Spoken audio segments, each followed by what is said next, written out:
Hello students, in this session we are going to study about LC-MS-MS, which is one of the hyphenated techniques. So LC stands for liquid chromatography and MS stands for mass spectrometry. So as you can see, here there is a combination between liquid chromatography and two mass spectrometers.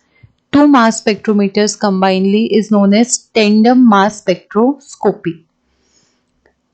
Now before starting, let us see what are hyphenated techniques. So a hyphenated technique is a combination, or you can say it is a coupling of two different analytical techniques with the help of a proper interface. Now this term hyphenated technique, it was first given by scientist Hirschfeld to refer to the online combination of a separation technique and one or more spectroscopic detection technique. So this idea of coupling two different techniques, it began with the coupling of gas chromatography and mass spectrometer in the early 1970s. So whenever we are using the term hyphenated technique, so the term it encompasses the combination of two techniques which may be either separation identification and identification techniques. So these are some of the examples of hyphenated techniques like GCMS, LCMS, LCNMR, NMR, that is your nuclear magnetic resonance, then ECMS, CEMS, GCIR, LCMS-MS, etc. So there are n number of hyphenated techniques available. Recently, more than two techniques can also be coupled together to form a more powerful integrated system, which has revolutionized the elemental analysis applications. Now, when more than two techniques are combined, they are also called as double hybrid. For example, like LC-PDA-MS, then LC-MS-MS, LC-NMR-MS. So here you can see these are the combination of three techniques. So now what are the advantages of hyphenated techniques? Fast and accurate analysis is possible. Then we can get higher degree of automation, higher sample throughput, then better reproducibility, reduction of contamination due to its closed system. Also the separation and quantification can be achieved at the same time, that is qualitative as well as quantitative analysis can be done at the same time. So these are some of the advantages of hyphenated techniques. So due to this, their use is increasing tremendously nowadays. Before seeing about LC-MS-MS, let us first see about LC-MS, that is liquid chromatography and mass spectrometry. So here these two techniques are combined with help of a proper interface. It is the technique which performs separation by liquid chromatography and mass analysis with help of the mass spectrometry. So we can say that LC-MS, it is separated into three parts. First is chromatography, second interface, and third spectrometry. In first part, that is chromatography, what will happen here? Separation is performed which is detected with help of a photodiode array detector. These separated components are then transferred to the interface. Now what actually happens in the interface? In interface, the liquid is volatilized and transferred to the mass spectrometer.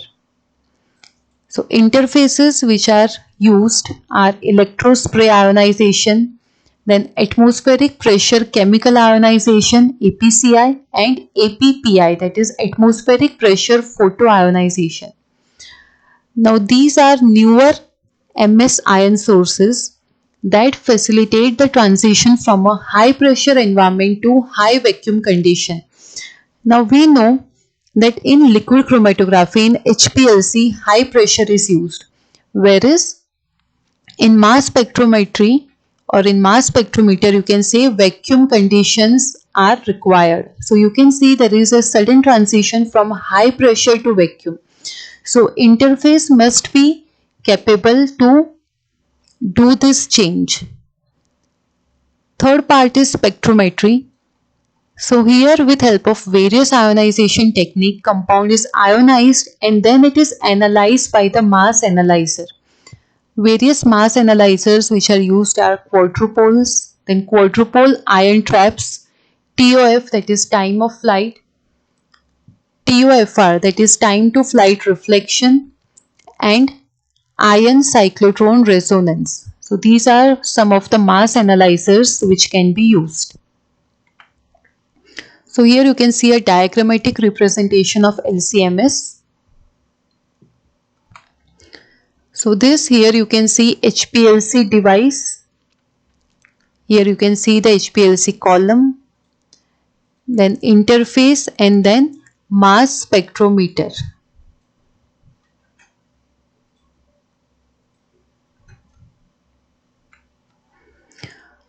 Now let us come to our technique, that is LC-MS. So it is the liquid chromatography with tandem mass spectrometry. So by tandem we means MS-MS. It is a powerful technique that combines separating power of a liquid chromatography with highly sensitive and selective mass analysis capability of triple quadrupole mass spectrometry. Okay, now this technique, it has led to major breakthroughs in the field of quantitative bioanalysis since 1990s, because this technique has good specificity, sensitivity as well as speed. This technique is now generally accepted as the preferred technique for quantitation of small molecule drugs, then metabolites in biological matrices like plasma, blood, serum, urine and tissue. Here you can see the schematic diagram. This is your HPLC. Then here you can see mass analyzer. So mass analyzer, here it is a triple quadrupole mass analyzer since it is MS-MS. Then detector and finally the data processing.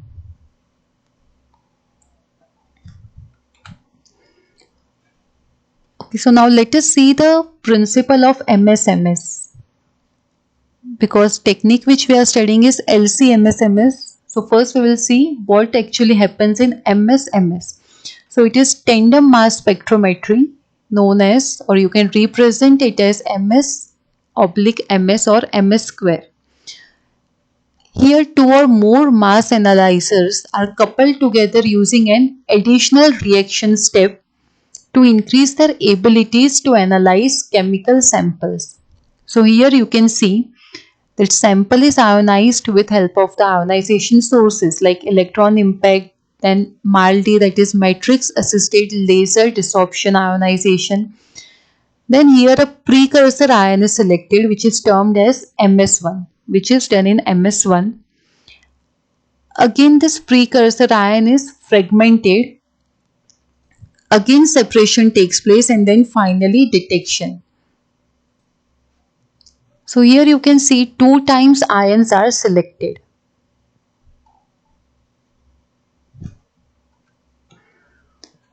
Okay, so let us see the overview of MS-MS. The molecules of a given sample are ionized and the first mass spectrometer MS1 separates these ions on the basis of their mass to charge ratio. Now ions of a particular M/Z ratio coming from MS1 are selected and then they are made to split into small fragment ions. Example by collision induced dissociation, by ion molecule reaction or photodissociation. These fragments are then introduced into the second mass spectrometer which is termed as MS2, which in turn separates the fragments by their M/Z ratio and then detects them. The fragmentation step makes it possible to identify and separate ions that have very similar M/Z ratios in regular mass spectrometers. Okay, again here there is a schematic representation of LC-MS. Here you can see sample which is fed into the LC column. Then again you can see the interface, that is ESI. Then here you can see triple quadrupole Q1, Q2, Q3. Then finally the detector, and here you can see the spectrum. Okay, so in Q1 cell precursor ions are scanned, whereas in Q3 product ions are scanned, and the middle one, that is Q2, it is the collision cell. Here again the fragmentation takes place.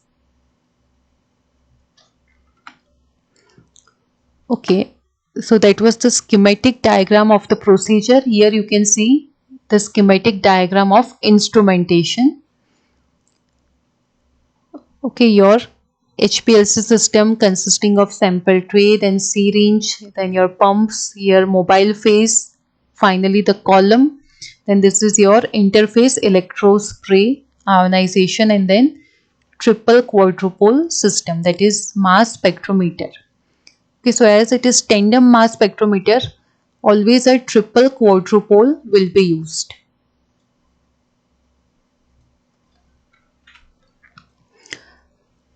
Here you can see the comparison between LC-MS and LC-MS. So only difference which you can see here, in LC-MS a single quadrupole is used, whereas in LC-MS triple quadrupole is used.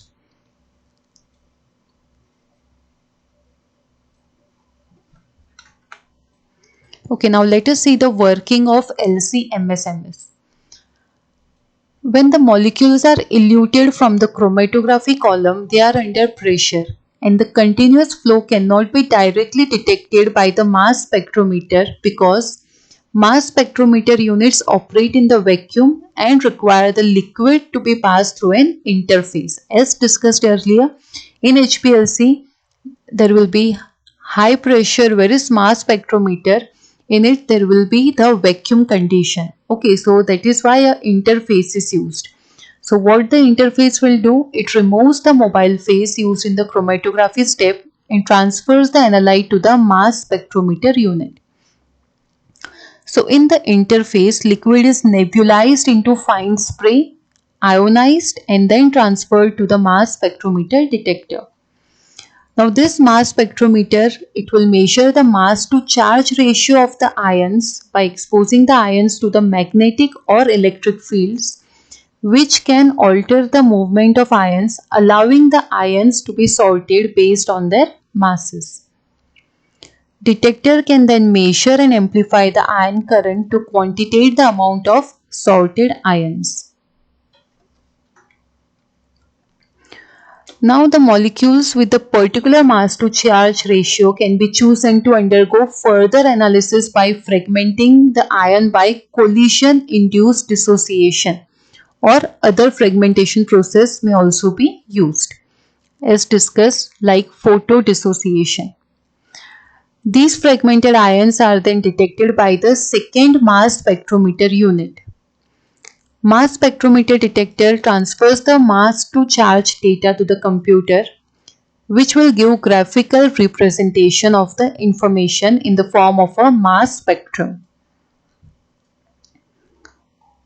Now this mass spectrum of the sample can be used to determine the concentration of known or unknown compound, find the mass of impurities, and give the details about the chemical structures. So this was the working of LC-MS. Now let us study about the interfaces.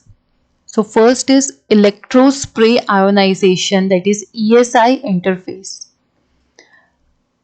This interface for LC-MS system was developed by Fenn and collaborators in 1988.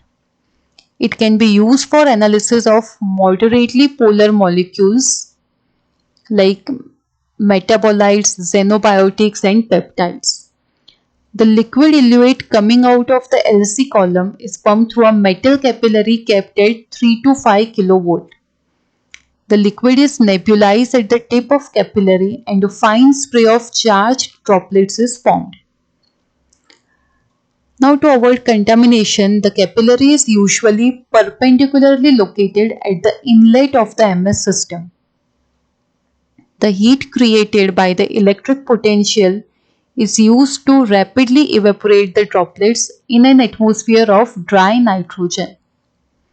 Later, the ionized analytes are transferred into the high vacuum chamber of the MS as the charged ions flow through a series of small apertures with aid of focusing voltages.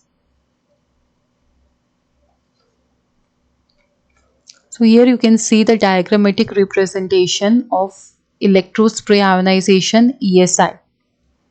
You can see the heaters, pressure 760 torr. Here there is another diagram.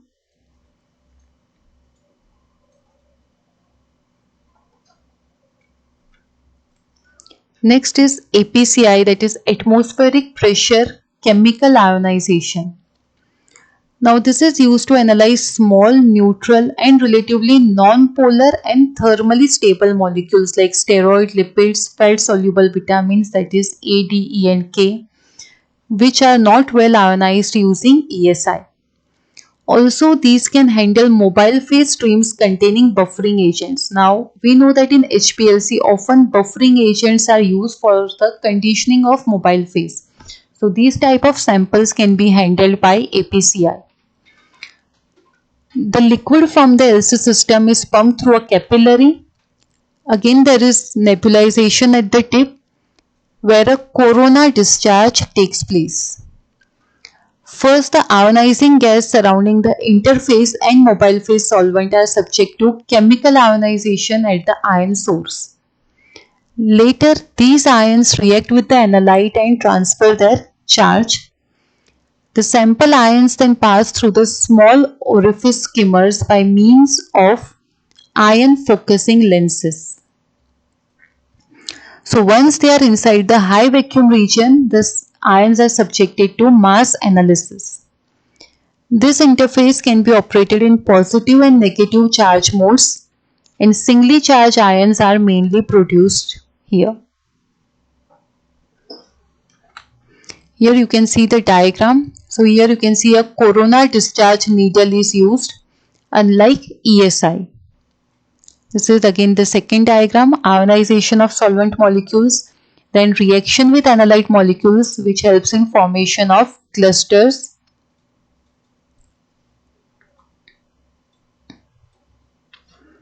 Okay, our third interface is APPI, that is atmospheric pressure photoionization. This is used for analysis of neutral compounds which cannot be ionized using ESI. Okay, so here the interface, it is similar to APCI. Only difference is that instead of corona discharge, the ionization occurs by using photons coming from a discharge lamp. So let us see the diagram. Here you can see the discharge lamp, that is UV lamp is used here.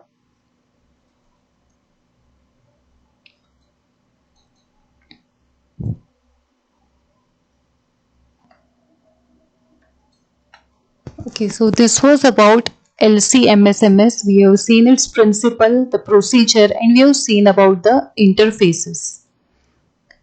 Thank you.